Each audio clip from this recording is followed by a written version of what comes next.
ನಮಸ್ಕಾರ, ನಾನು ನಿಮ್ಮ ಮಲನಗೌಡ ಮಾಲಿ ಪಾಟೀಲ್. ನೀವು ಕೇಳ್ತಾ ಇದ್ದೀರಿ ಸುದ್ದಿಗಳ ಲಂಚ್ ಬಾಕ್ಸ್. ದೇಶದಲ್ಲಿ ಕ್ಯಾಶ್ ಬಳಕೆ ಎಷ್ಟು ಹೆಚ್ಚಾಗಿದೆ? ಈಗ ಮತ್ತೆ ಎಲ್ಲಿ ಎವರೆಸ್ಟ್ ಮತ್ತು ಎಂಡಿಎಚ್ ಮಸಾಲೆಗಳ ಮಾರಾಟಕ್ಕೆ ನಿಷೇಧ ಹೇರಲಾಗಿದೆ. ರೈಲ್ವೆ ವೇಟಿಂಗ್ ಟಿಕೆಟ್ ನಿಯಮದಲ್ಲಿ ಯಾವ ಬದಲಾವಣೆಯಾಗಿದೆ? ಈ ಎಲ್ಲ ಸುದ್ದಿಗಳನ್ನು ಹೇಳ್ತೇವೆ. ಇದರ ಜೊತೆಗೆ ಪರ್ಸನಲ್ ಫಿನಾನ್ಸ್ ಮತ್ತು ಬಿಸ್ನೆಸ್ ಸುದ್ದಿಗಳು ಕೂಡ ಇರುತ್ತೆ. ಬನ್ನಿ ಸುದ್ದಿಯ ಲಂಚ್ ಬಾಕ್ಸ್ ತೆರೆಯೋಣ. ಭಾರತದಲ್ಲಿ ಕ್ಯಾಶ್ ಬಳಕೆ ತುಂಬಾ ಹೆಚ್ಚಾಗಿದೆ. ಯುಪಿಐನಂತಹ ಡಿಜಿಟಲ್ ಟ್ರಾನ್ಸಾಕ್ಷನ್ಗಳು ಹೆಚ್ಚಾದ ಮೇಲೂ ಭಾರತದಲ್ಲಿ ನಗದು ಬಳಕೆ ಕಡಿಮೆಯಾಗುತ್ತಿಲ್ಲ. ಇತ್ತೀಚಿನ ವರದಿಯ ಪ್ರಕಾರ 2016-17ನೇ ಹಣಕಾಸು ವರ್ಷದಿಂದ 2023-24ನೇ ಹಣಕಾಸು ವರ್ಷದವರೆಗೆ ಭಾರತದಲ್ಲಿ ನಗದು ಸರ್ಕ್ಯುಲೇಷನ್ ಸುಮಾರು 165% ಹೆಚ್ಚಾಗಿದೆ. ಭಾರತೀಯರು ಇನ್ನೂ ದೊಡ್ಡ ಮಟ್ಟದಲ್ಲಿ ಕ್ಯಾಶ್ ಬಳಸುತ್ತಿದ್ದಾರೆ ಎಂಬುದನ್ನು ಇದು ತೋರಿಸುತ್ತೆ. ಎಚ್ಎಸ್ಬಿಸಿ, ಪಿಎಂಐ ಮತ್ತು ಸಿಎಂಎಸ್ ನಗದು ಸೂಚ್ಯಂಕದ ಪ್ರಕಾರ 2016-17ರ ಆರ್ಥಿಕ ವರ್ಷದಲ್ಲಿ ಭಾರತದಲ್ಲಿ 13.35 ಲಕ್ಷ ಕೋಟಿ ರೂಪಾಯಿ ನಗದು ಚಲಾವಣೆಯಲ್ಲಿದ್ದರೆ ಮಾರ್ಚ್ 2024ರ ಅಂತ್ಯದ ವೇಳೆಗೆ 2023-24ರ ಆರ್ಥಿಕ ವರ್ಷದಲ್ಲಿ 35.15 ಲಕ್ಷ ಕೋಟಿಗೆ ಏರಿದೆ. ಅಂದರೆ ನಗದು ಬಳಕೆ 2.5 ಪಟ್ಟು ಹೆಚ್ಚಳವಾಗಿದೆ. ಮಾಲ್ಡೀವ್ಸ್ನಲ್ಲೂ ಎವರೆಸ್ಟ್ ಮತ್ತು ಎಂಡಿಎಚ್ ಮಸಾಲೆ ಮಾರಾಟಕ್ಕೆ ನಿಷೇಧ. ಹಾಂಗ್ಕಾಂಗ್ ಮತ್ತು ಸಿಂಗಾಪುರದ ನಂತರ ಮಾಲ್ಡೀವ್ಸ್ ಕೂಡ ಎವರೆಸ್ಟ್ ಮತ್ತು ಎಂಡಿಎಚ್ ಮಸಾಲೆ ಮಾರಾಟವನ್ನು ನಿಷೇಧಿಸಿದೆ. Maldives food and drug authority MFDA ಭಾರತದಲ್ಲಿ ತಯಾರಾಗುವ 2 ಬ್ರ್ಯಾಂಡ್ಗಳ ಮಸಾಲೆಗಳಲ್ಲಿ ಎಥಿಲೀನ್ ಆಕ್ಸೈಡ್ ಕಂಡುಬಂದಿದೆ ಎಂದು ಹೇಳಿದೆ.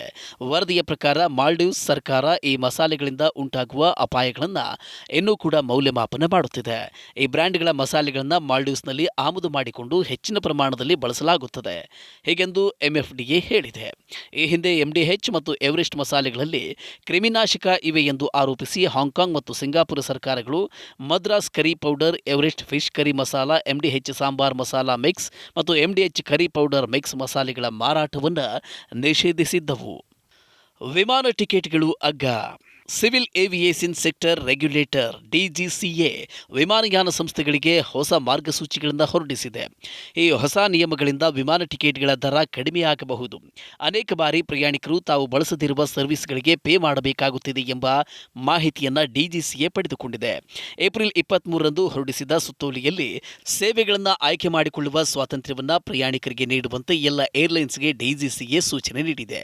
ಅಂದರೆ ಒಂದು ಸರ್ವಿಸ್ ಅನ್ನು ಆಯ್ಕೆ ಮಾಡೋಕೆ ಅಥವಾ ಆಯ್ಕೆ ಮಾಡದೇ ಇರುವುದಕ್ಕೆ ಅವರಿಗೆ ಅವಕಾಶ ಇರುತ್ತೆ.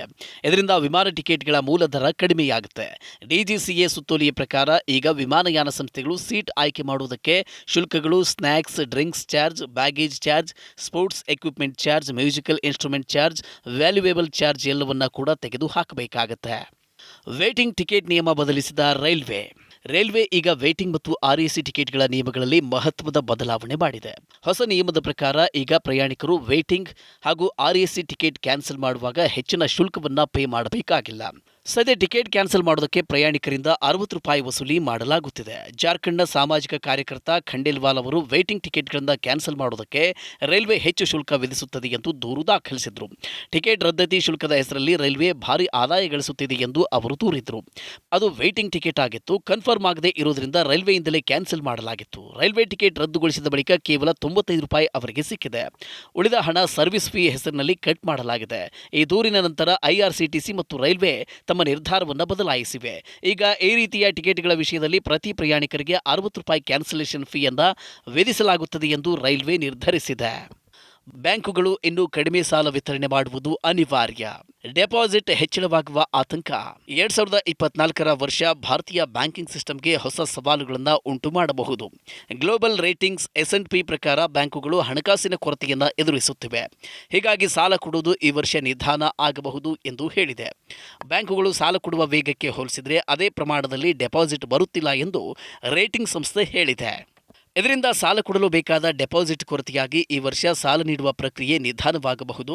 ಡೆಪಾಸಿಟ್ ಕುಸಿತ ಆತಂಕಕಾರಿ ಸಂಗತಿ ಎಂದು S&P ಗ್ಲೋಬಲ್ ರೇಟಿಂಗ್ಸ್ ವಿವರಿಸಿದೆ. ಸಾಮಾನ್ಯವಾಗಿ ಖಾಸಗಿ ವಲಯದ ಬ್ಯಾಂಕುಗಳಲ್ಲಿ ಸಾಲದ ಬೆಳವಣಿಗೆ ಹೆಚ್ಚಿರುತ್ತದೆ. ಖಾಸಗಿ ಬ್ಯಾಂಕುಗಳ ಸಾಲದ ಬೆಳವಣಿಗೆ 17% ಇದಕ್ಕೆ ಹೋಲಿಸಿದರೆ ಸಾರ್ವಜನಿಕ ವಲಯದ ಬ್ಯಾಂಕುಗಳ ಸಾಲದ ಬೆಳವಣಿಗೆ 12-14% ಆಗಿದೆ. ಹೀಗೆಂದು ಗ್ಲೋಬಲ್ ರೇಟಿಂಗ್ ಏಜೆನ್ಸಿಯ ನಿರ್ದೇಶಕಿ ನಿಖಿತಾ ಆನಂದ್ ಹೇಳಿದ್ದಾರೆ. ವಿತ್ತ ವರ್ಷ 2025ರಲ್ಲಿ ಬ್ಯಾಂಕಿಂಗ್ ವಲಯದ ಸಾಲದ ಬೆಳವಣಿಗೆ 14% ಆಗಬಹುದು. ಡೆಪಾಸಿಟ್ಗಳ ಬೆಳವಣಿಗೆಯನ್ನ ಸಾಲದ ಬೆಳವಣಿಗೆಗೆ ಹೋಲಿಸಿದರೆ ಡೆಪಾಸಿಟ್ ಬೆಳವಣಿಗೆ ಸುಮಾರು 2-3% ಕಡಿಮೆಯಾಗಿದೆ.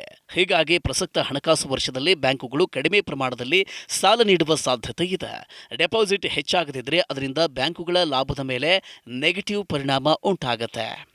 6 ದೇಶಗಳಿಗೆ 1 ಲಕ್ಷ ಟನ್ ಈರುಳ್ಳಿ ಕಳುಹಿಸಲಿದೆ ಭಾರತ. ಈರುಳ್ಳಿ ರಫ್ತು ನಿಷೇಧದ ನಡುವೆಯೇ ಕೆಲವು ನೆರೆಯ ದೇಶಗಳಿಗೆ ಈರುಳ್ಳಿ ಎಕ್ಸ್ಪೋರ್ಟ್ ಮಾಡುವುದಕ್ಕೆ ಭಾರತ ಅನುಮತಿ ನೀಡಿದೆ. ಈ ಬಾರಿ ಸುಮಾರು 1 ಲಕ್ಷ ಟನ್ ಈರುಳ್ಳಿಯನ್ನು 6 ದೇಶಗಳಿಗೆ ಕಳುಹಿಸುವುದಕ್ಕೆ ಅನುಮೋದನೆ ನೀಡಲಾಗಿದೆ. ಹೀಗೆಂದು ಕೇಂದ್ರ ಸರ್ಕಾರ ತಿಳಿಸಿದೆ. ಇವುಗಳಲ್ಲಿ Bangladesh, UAE, Bhutan, Bahrain, Mauritius ಮತ್ತು ಶ್ರೀಲಂಕಾ ಕೂಡ ಸೇರಿವೆ. ಈ 6 ನೆರೆಯ ದೇಶಗಳಿಗೆ ಒಟ್ಟಾಗಿ 99,150 ಟನ್ ಈರುಳ್ಳಿ ರಫ್ತು ಮಾಡಲಾಗುತ್ತೆ. ಜೊತೆಗೆ 2,000 ಟನ್ ಬಿಳಿ ಈರುಳ್ಳಿ ರಫ್ತಿಗೂ ಕೇಂದ್ರ ಸರ್ಕಾರ ಒಪ್ಪಿಗೆ ನೀಡಿದೆ. ಈ ಬಿಳಿ ಈರುಳ್ಳಿಯನ್ನು ವಿಶೇಷವಾಗಿ ರಫ್ತು ಮಾಡುವುದಕ್ಕೆಂದೇ ಬೆಳೆಯಲಾಗುತ್ತೆ. ಇವುಗಳನ್ನು ಪಶ್ಚಿಮ ಏಷ್ಯಾ ಮತ್ತು ಯುರೋಪ್ ಮಾರುಕಟ್ಟೆಗಳಿಗೆ ರಫ್ತು ಮಾಡಲಾಗುತ್ತೆ. ಈಗ ಬರ್ತಿದೆ ವಂದೇ ಭಾರತ್ ಮೆಟ್ರೋ. ವಂದೇ ಭಾರತ್ ರೈಲಿನ ನಂತರ ಈಗ ಭಾರತೀಯ ರೈಲ್ವೆ ವಂದೇ ಭಾರತ್ ರೈಲಿನ ಮೆಟ್ರೋ ಆವೃತ್ತಿಯನ್ನು ಹೊರತರಲು ಸಿದ್ಧತೆ ನಡೆಸಿದೆ. ಪ್ರಸ್ತುತ ಇದಕ್ಕೆ ವಂದೇ ಭಾರತ್ ಮೆಟ್ರೋ ಎಂದು ಹೆಸರಿಡಲಾಗಿದೆ. ಈ ರೈಲು ಕಡಿಮೆ ದೂರದ ಪ್ರಯಾಣಕ್ಕೆ ಸೂಕ್ತವಾಗಿದೆ. ಭಾರತೀಯ ರೈಲ್ವೆ ಜುಲೈನಿಂದ ವಂದೇ ಭಾರತ್ ಮೆಟ್ರೋದ ಪ್ರಾಯೋಗಿಕ ಚಾಲನೆಯನ್ನು ಪ್ರಾರಂಭಿಸಲಿದೆ. ಹಿರಿಯ ರೈಲ್ವೆ ಅಧಿಕಾರಿಗಳ ಪ್ರಕಾರ ಪ್ರಸ್ತುತ ರೈಲ್ವೆ ವಂದೇ ಭಾರತ್ ಮೆಟ್ರೋಗೆ ಆದ್ಯತೆ ನೀಡಿದೆ.